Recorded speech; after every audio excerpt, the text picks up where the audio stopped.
Good morning all of you. Welcome to on our YouTube channel study of science. जैसा कि हम अपने पिछले वीडियो में पढ़ चुके थे, समांतर प्लेट संधारित्र की हमें धारिता ज्ञात करनी थी जब माध्यम उपस्थित हो। उससे पहले हमने किया था समांतर प्लेट संधारित्र की धारिता ज्ञात की थी जब हवा या निर्वात उपस्थित थी, जब माध्यम उपस्थित नहीं था, केवल हवा या निर्वात उपस्थित था।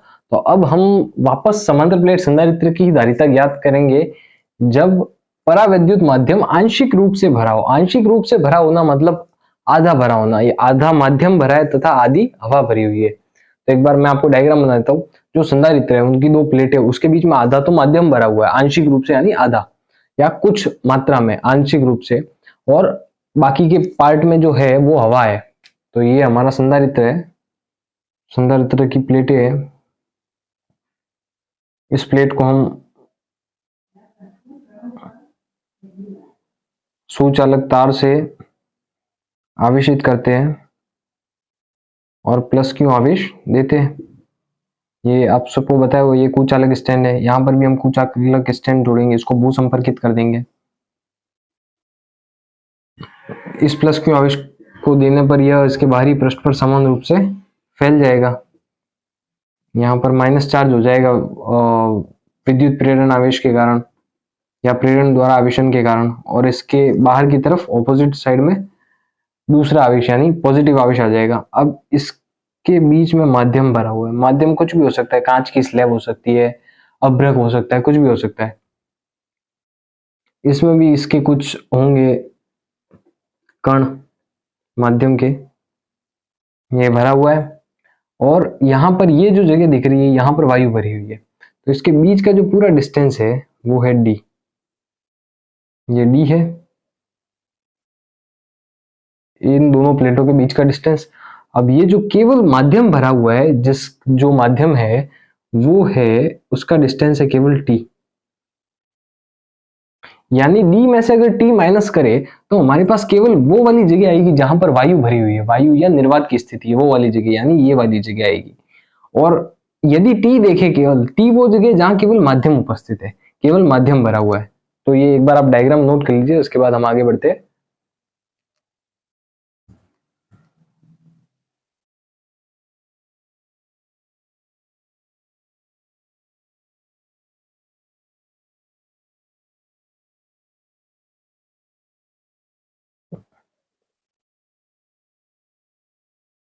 हाँ, तो डायग्राम में एक और चीज मैं आपको बताना चाहूंगा कि जैसा कि हम जानते हैं कि संधारित्र की जो प्लेटें होती है उनके मध्य एक समान मध्य विद्युत क्षेत्र उपस्थित होता है, जिसको हम E1 से शो करते हैं। यहाँ पर हमने इसको E1 इसलिए लिखा है क्योंकि यहाँ पर एक और माध्यम, एक और विद्युत क्षेत्र उत्पन्न होगा। क्यों? जब इन प्लेटों पर आवेश उत्पन्न होगा जिससे इस माध्यम में जो कण होंगे वो भी ध्रुवित हो जाएंगे। वो ध्रुवित होंगे तो उन पर भी कुछ चार्ज आ जाएगा, पॉजिटिव माइनस ध्रुवित हो जाएंगे तो उन पर भी चार्ज हो जाएगा, वो भी एनर्जी में आ जाएंगे ध्रुवित होकर। और इनके कारण जो विद्युत क्षेत्र उत्पन्न होगा वो होगा E2, और वो होगा ऑपोजिट साइड में, E1 की ऑपोजिट साइड में आएगा E2। तो ये इसका विद्युत क्षेत्र है जब माध्यम उपस्थित होगा, तो वो होगा E2 और वो ऑपोजिट साइड में होगा E1 की। जो समांतर प्लेट संधारित्रों के मध्य विद्युत क्षेत्र होगा उसके ऑपोजिट साइड में होगा E2, ये जो माध्यम का होगा। क्यों? क्योंकि ये ध्रुवित हो जाएंगे, ध्रुवित होने के कारण ये समान विद्युत क्षेत्र में नहीं रहेंगे, ऑपोजिट साइड में आने की करेंगे। तो ये डायग्राम पूरा आप नोट कर लीजिए। इसके बाद हम लैंग्वेज लिखेंगे।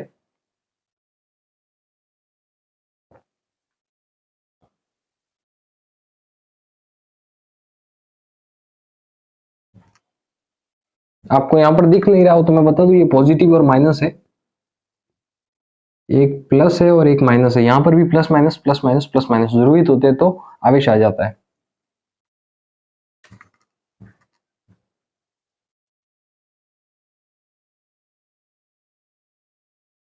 हाँ, और कल की तरह वही बात जो हम हर बार लिखते आ रहे, जो प्लेटें हैं, प्लेट ए और प्लेट बी, इनका क्षेत्रफल भी हम जानते हैं। इस प्लेट का क्षेत्रफल भी है हमारे पास ए एम स्क्वायर, और इस प्लेट का क्षेत्रफल भी है हमारे पास ए एम स्क्वायर। क्षेत्रफल लिख दिया। अब पृष्ठ आवेश घनत्व भी हम जानते हैं। इस प्लेट का है सिग्मा और इस प्लेट का भी पृष्ठ आवेश घनत्व है सिग्मा। तो ये पूरा डायग्राम हमारा कंप्लीट हो चुका है। एक बार आप ये सब नोट कर लेना, इसका क्षेत्रफल, पृष्ठ आवेश घनत्व, विद्युत क्षेत्र E2, विद्युत क्षेत्र E1, इनके चार्जेस, भूसंपर्कित, और ये जो हम आवेश दे रहे हैं प्लस क्यू, ये सब नोट कर लीजिए एक बार। हाँ, तो अब हम लिखेंगे लैंग्वेज डायग्राम के अकॉर्डिंग। आप as it is notes wise बनाते रहना, जैसे क्वेश्चन लिखा है उसके नीचे डायग्राम बनाए और डायग्राम के नीचे लैंग्वेज लिखिए, तो आप as it is notes wise उतारना, तो आपको समझ में आएगा बाद में। और इस लिखे हुए की वजह से, जो ये लैंग्वेज में लिख रहा हूँ, इस लैंग्वेज की वजह से आप डायग्राम को समझ सकते हो, डायग्राम में क्या किया है, तो आप इस लैंग्वेज को भी अच्छे से उतारना। समांतर प्लेट संधारित्र की प्लेटों के मध्य माध्यम हवा तथा परावैद्युत माध्यम, परावैद्युत माध्यम कांच, ये कांच लिखा है, कांच की स्लैब, मोम आदि भरा है। जो हमारी समांतर प्लेट संधारित्र है उसके मध्य हवा भी भरी और परावैद्युत माध्यम भी भरा। परावैद्युत माध्यम कुछ भी हो सकता है, कांच की स्लैब भी हो सकती है, मोम भी हो सकता है, और बहुत कुछ है, वो भी हो सकते हैं। परावैद्युत माध्यम की मोटाई T है, ये आपको पता ही है, मैं डायग्राम में शो कर चुका हूँ। एक समान विद्युत क्षेत्र के कारण, जो समांतर प्लेट संधारित्रों के मध्य एक समान विद्युत क्षेत्र होता है, कारण परावैद्युत माध्यम के अणु ध्रुवित हो जाते हैं। मैंने आपको बताया कि वो ध्रुवित हो गए, जिसके कारण पदार्थ के भीतर, जो परावैद्युत पदार्थ है उसके भीतर E2 विद्युत क्षेत्र उत्पन्न हो जाता है, जिसकी दिशा E1 के विपरीत होती है। तो ये पूरा एक बार आप नोट कर लीजिए, इसके बाद हम डेरिवेशन करते हैं।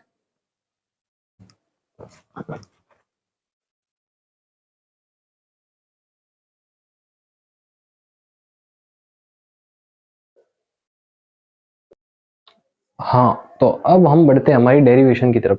हमने जो सबसे पहला क्वेश्चन किया था, समांतर प्लेट संधारित्र के मध्य जब हवा भरी हुई थी, यानी जब माध्यम कुछ नहीं था तब हवा होती है, तो हमने वो किया था। उसके बाद हमने जब माध्यम भरा हुआ था तब किया था। तो अब हमारे पास दोनों है, हवा भी और परावैद्युत माध्यम भी है। तो अब हम कैसे करेंगे? तो हम पहले जिस भाग में हवा भरी है उसकी धारिता निकालेंगे, फिर जिस भाग में परावैद्युत माध्यम भरा है उस भाग की धारिता निकालेंगे, और एंड में दोनों को जोड़ देंगे, तो हमारे पास पूरे संधारित्र की धारिता आ जाएगी। तो जैसे कि हमने फर्स्ट वाली डेरिवेशन की थी वो यहाँ पर करेंगे, और सेकंड वाली डेरिवेशन की थी वो यहाँ पर करेंगे, और जिससे हमारा निकल जाएगा आंसर।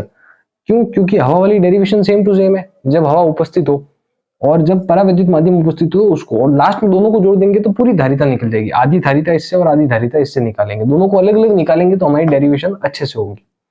तो हम जानते हैं कि संधारित्र के भीतर भाग में उत्पन्न विद्युत क्षेत्र क्या होता है। तो इसके भीतर जो विद्युत क्षेत्र है वो E1 है। क्यों? क्योंकि ये माध्यम के बाहर है। जो परावैद्युत माध्यम है उसके अंदर तो E2 विद्युत क्षेत्र उत्पन्न है, यहाँ पर E1 विद्युत क्षेत्र उत्पन्न है, इसलिए E1 equal to sigma upon epsilon nought. Epsilon nought क्यों? क्योंकि माध्यम हवा है, और यहाँ पर क्या आएगा? E2, क्योंकि विद्युत क्षेत्र माध्यम में E2 उपस्थित है, और सिग्मा अपॉन एप्सिलॉन। क्यों एप्सिलॉन क्यों आया? कि एप्सिलॉन इसलिए आया क्योंकि परावैद्युत माध्यम उपस्थित है। माध्यम उपस्थित है तो एप्सिलॉन को हम क्या लिख सकते हैं? सिग्मा अपॉन, सेकेंड डेरिवेशन की थी हमने समांतर प्लेट में जब माध्यम उपस्थित था, तब हमने लिखा था एप्सिलॉन को एप्सिलॉन नॉट एप्सिलॉन आर। वहां पर मैंने अच्छे से समझाया था परावैद्युत माध्यम की वजह से ये यहाँ पर एप्सिलॉन नॉट हवा और परावैद्युत माध्यम जो होता है वो दोनों मल्टीप्लाई करके जब माध्यम उपस्थित होता है उसके बराबर होते हैं। इवन अब हम जानते हैं कि सिग्मा किसके बराबर होता है? सिग्मा होता है हमारा पृष्ठ आवेश घनत्व। इसको हम बराबर लिखते हैं क्यू अपॉन ए, यहाँ पर भी लिख देते हैं हम sigma equals to Q upon a. पिछली वाली डेरिवेशन को आप देखोगे तो सेम टू सेम ऐसी ही दिखेगी, इसमें थोड़ा सा चेंजेस आएगा केवल, बाकी सेम टू सेम है। अब सिग्मा की वैल्यू हम इसमें भरेंगे तो क्या आएगा हमारे पास? E1 equals to Q upon A epsilon nought, यही आएगा। ये ए नीचे आ जाएगा और क्यू ऊपर रह जाएगा। यहां पर भी सेम टू सेम आएगा, E2 equals to Q upon A epsilon nought और एप्सिलॉन आर। तो ये हमारी समीकरण 1 आ गई, और ये आ गई हमारी समीकरण नंबर 2। तो यहां तक आप नोट कर लीजिए, आपको समझ में तो आ गया होगा। एज इट इज वैसे ही किया जैसे हमने पहले किया था, केवल इस बार आप दोनों को अलग अलग निकालेंगे और एंड में जाके जोड़ेंगे। क्यों? क्योंकि दोनों को साथ में नहीं निकाल सकते, इसलिए। तो यहां तक आप नोट कर लो।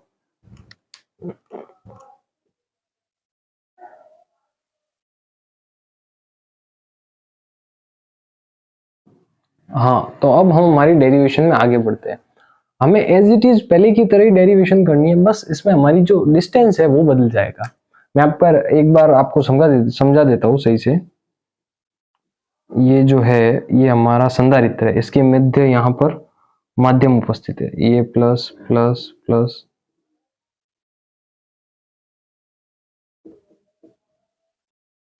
इसके मध्य विद्युत क्षेत्र E2 है और इसका डिस्टेंस जो है वो T है। इस प्लेट का जो डिस्टेंस है वो T है। इस T डिस्टेंस और इन दोनों प्लेटों के मध्य का डिस्टेंस है D। अब इस D में से इस T को घटाऊंगा, अगर मैं इस पूरे डिस्टेंस में से इतने डिस्टेंस को घटाऊंगा तो हमारे पास कौन सा डिस्टेंस आएगा, ये वाला और ये वाला। ये वो डिस्टेंस है जिसके अंदर हवा भरी हुई है। अगर मैं इस पूरे में से इसको घटाऊंगा, ये एक बार आप यहाँ पर देख लो, इस पूरे में से मैं केवल इतने को घटाऊंगा तो हमारे पास ये वाला डिस्टेंस बच जाएगा और ये वाला डिस्टेंस बच जाएगा, ये वाली जगह और ये वाली जगह, ये वो जगह जहां पर हवा भरी हुई है। तो इस डिस्टेंस को मैं क्या लिखूंगा, डी माइनस डी टी। इस डिस्टेंस को मैं ये लिखूंगा डी माइनस डी टी। इस पूरा डिस्टेंस डी है, इसमें से हमने टी को घटाया, इस डिस्टेंस को घटाया तो हमारे पास ये डिस्टेंस बचा। तो इस डिस्टेंस में ही हमने निकालनी है क्योंकि इस डिस्टेंस में ही हवा है, इस दूरी में ही हवा भरी हुई है, तो इस दूरी में हम निकालेंगे विभवांतर। तो कांच की स्लैब की उपस्थिति के कारण प्लेटों के मध्य की शेष दूरी, कांच की प्लेट की उपस्थिति के कारण, यहाँ पे हमने इसको कांच की प्लेट मान लिया है, जो माध्यम उपस्थित है उसको आप कोई भी मान सकते हो, कांच की स्लैब ही मानना बाकी। तो शेष के कारण शेष दूरी, इस पूरे में से इस को घटा दिया तो शेष दूरी कितनी बची, ये, इसको हम क्या लिखेंगे, डी माइनस डी टी। तो ये केवल मैंने आपको समझाने के लिए बताया था। अब हम आगे बढ़ते हैं। ये एक बार आप लिख लीजिए, इसको ऐसे ही लिखना, दो पार्ट करके, एक पार्ट इधर एक पार्ट इधर, आपकी नोटबुक में ही ऐसे ही लिखना।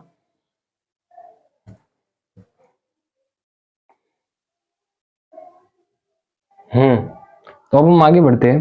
तो विभवांतर क्या होगा, विभवांतर V हो तो विद्युत क्षेत्र क्या होगा, E1 इक्वल टू, इसमें तो E1 ही विद्युत क्षेत्र उपस्थित है हवा में, E2 तो माध्यम में वहां पर है, तो E1 इक्वल टू V1, विभवांतर भी इसका अलग होगा, इन दोनों का विभवांतर भी अलग होगा, V1 अपॉन डिस्टेंस। अब भाई डिस्टेंस की बात, किस डिस्टेंस में वायु भरी हुई है उसी डिस्टेंस को हम यहाँ पर लिखेंगे, उसी डिस्टेंस का डिवाइड करेंगे तभी उसी डिस्टेंस का विद्युत क्षेत्र निकलेगा। तो डिस्टेंस क्या है, D minus T, D minus T. तो अब हम यहां से लिख सकते हैं V1 equals to E1 bracket D minus T. Same to same यहाँ पे इसका डिस्टेंस तो हमको दिया हुआ है T है, जो माध्यम भरा हुआ वो डिस्टेंस केवल T है, तो इसको तो हम डायरेक्ट निकाल सकते हैं। इसका E2 है इसका विद्युत क्षेत्र, तो E2 equals to V2 upon T, ये आ गया हमारा। अब इससे हम V2 निकाल लेंगे तो वो आ जाएगा हमारे पास E2 मल्टीप्लाई T। अब लास्ट हमने समीकरण 2 नाम दी थी, इसको समीकरण 3 नाम दे देना और इसको समीकरण 4। तो आपको समझ में आ गया होगा, एज इट इज वही डेरिवेशन है, केवल यहाँ पर डी माइनस टी लिखा है और वहां पर टी, क्यों, क्योंकि माध्यम जो है उस टी वाले क्षेत्रफल में उपस्थित है, टी चौड़ाई में उपस्थित है, और जो वायु है वो डी माइनस टी वाले क्षेत्रफल में उपस्थित है। तो हम लास्ट में जाके इसका दोनों की धारिता निकल कर जोड़ देंगे तो हमारी पूरे संधारित्र की धारिता आ जाएगी। तो यहाँ तक आप नोट कर लीजिए।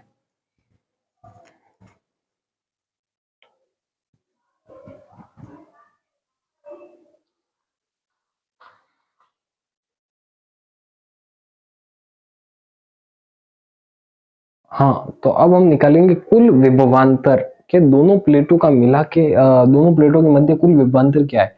तो हमने हवा के लिए अलग विभवांतर निकाला और पदार्थ के लिए अलग विभवांतर निकाला है, दोनों को जोड़ देंगे तो हमारे पास कुल विभवांतर आ जाएगा। कुल विभवांतर होगा V equals to V1 plus V2, इसको समीकरण 5 दे देंगे। तो यहां पर हम लिखेंगे फ्रॉम इक्वेशन 3, 4 एंड 5, समीकरण 3, 4 और 5 से। तो हम यहाँ पर वैल्यू भर देंगे इक्वल्स टू, V1 की जगह हमने क्या लिखा था, E1 dot D minus T plus E2 dot T. तो ये वैल्यू भर दी है, यहां तक आप नोट कर लो एक बार।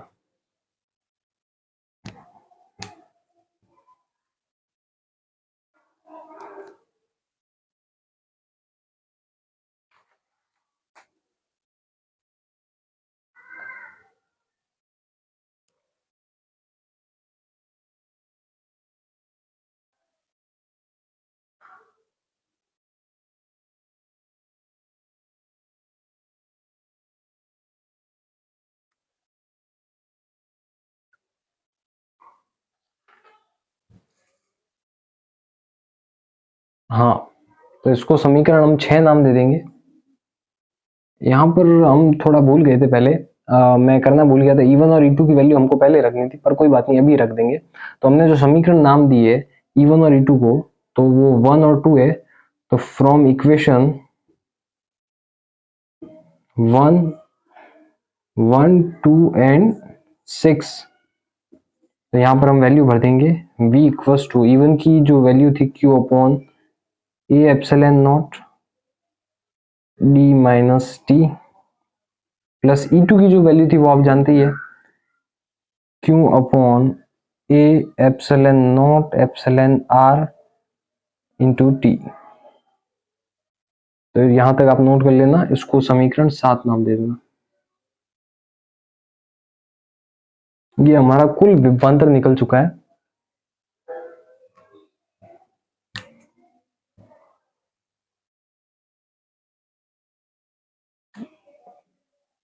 अब इसके बाद हम निकालेंगे कुल धारिता। कुल विभवांतर हम निकाल चुके हैं। पहले हमने हवा वाला, जहां पर हवा भरी हुई है उसका निकाला D माइनस टी करके विभवांतर। फिर हमने जहां पर माध्यम उपस्थित है वहां का विभवांतर निकाला जिसका डिस्टेंस है T। अब हमने दोनों को जोड़ दिया, हमारे पास कुल विभवांतर आ चुका है। अब हम निकालेंगे धारिता। धारिता का फॉर्मूला आपको पता ही होगा, C equals to Q upon T। C equals to Q upon V।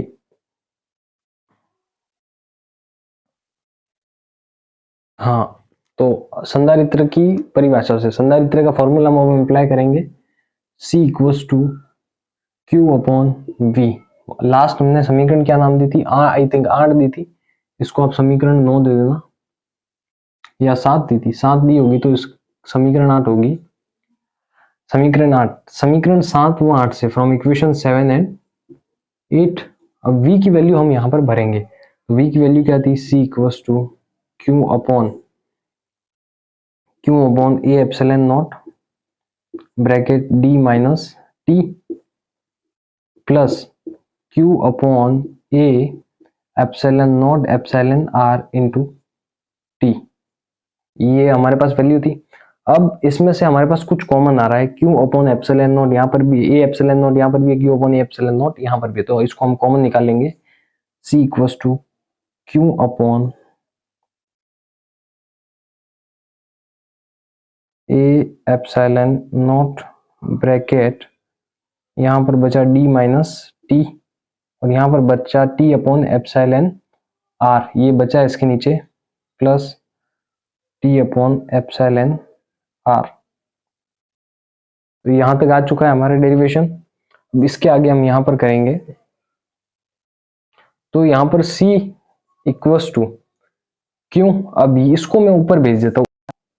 हाँ, तो जैसा कि हम देख चुके हैं कि ये, अब हम क्या करेंगे, इस A एप्सिलॉन नॉट को हम ऊपर भेज देंगे। यहां से ये ऊपर जा सकता है, दोनों ये इसके नीचे है तो इसको हम ऊपर भेज सकते हैं। तो यहाँ पर आ जाएगा A एप्सिलॉन नॉट अपॉन क्यों ऐसा का ऐसा, और ये डिस्टेंस भी ऐसा का ऐसा D माइनस टी और plus T upon epsilon R, ये आ गया। अब इस क्यू से हम ये क्यू कैंसिल कर सकते हैं, ये हो गया हमारा कैंसिल। तो C equals to A epsilon nought, इसको हम सही से लिख देते हैं एक बार, C इक्वल्स टू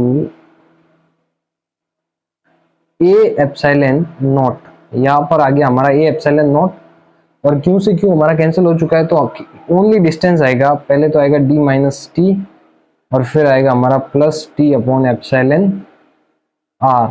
तो ये हमारी डेरिवेशन का फाइनल आंसर है, जो कि धारिता है दोनों समांतर प्लेटों के मध्य की, संधारित्र की मध्य की धारिता है, और वो धारिता निकल चुकी है। आपको पता चल गया है सारे क्वेश्चन कैसे करने हैं, सारी डेरिवेशन कैसे करनी है। जब समांतर प्लेटों के मध्य हवा उपस्थित हो तब एप्सिलॉन नॉट आएगा, जब माध्यम उपस्थित हो तो epsilon not into epsilon R आएगा, और जब दोनों उपस्थित हो तो मैं आपको बता चुका, आपको केवल इसमें डिस्टेंस का ध्यान रखना, और दोनों को अलग अलग निकाल के विभवांतर जब आप लास्ट में जोड़ दोगे और उसकी जो वैल्यू है वो धारिता के फॉर्मूले में पुट कर दोगे तो आपके संधारित्र की धारिता आ जाएगी। तो बहुत ही ईजी डेरिवेशन है। तो ये हमारा फाइनल आंसर है। आज की क्लास यहीं खत्म होती है। वैसे ही जुड़े रहिए हमारे यूट्यूब चैनल के साथ, स्टडी ऑफ साइंस। हमारे वीडियोस को ज़्यादा से ज़्यादा शेयर कीजिए, लाइक कीजिए और उस पर कमेंट कीजिए। अगर आपको कुछ भी समझ में नहीं आता है, आप कमेंट कर सकते हैं, हम आपको और अच्छे से समझाएँगे। ये डेरिवेशन भी अगर आपको समझ में नहीं आई है, तो आप कमेंट कर देना। मैं आपको वापस और अच्छे से समझाऊँगा कि धारिता हमने कैसे निकाली। वैसे तो आपको समझ में आ गई होगी, बहुत ही अच्छे तरीके से समझाई है मैंने। तो ये हमारा फाइनल आंसर है, ये इसकी धारिता है। जब माध्यम उपस्थित हो और हवा उपस्थित हो, दोनों हमने माध्यम की भी अलग निकाली और हवा की भी अलग निकाली, और फिर एंड में दोनों को जोड़ के धारिता के फॉर्मूले में आंसर जो विभव है उसको पुट कर लिया, उसकी वैल्यू, जिससे हमारे पास फाइनल आंसर आ गया। ओके, तो ये नोट कर लेना।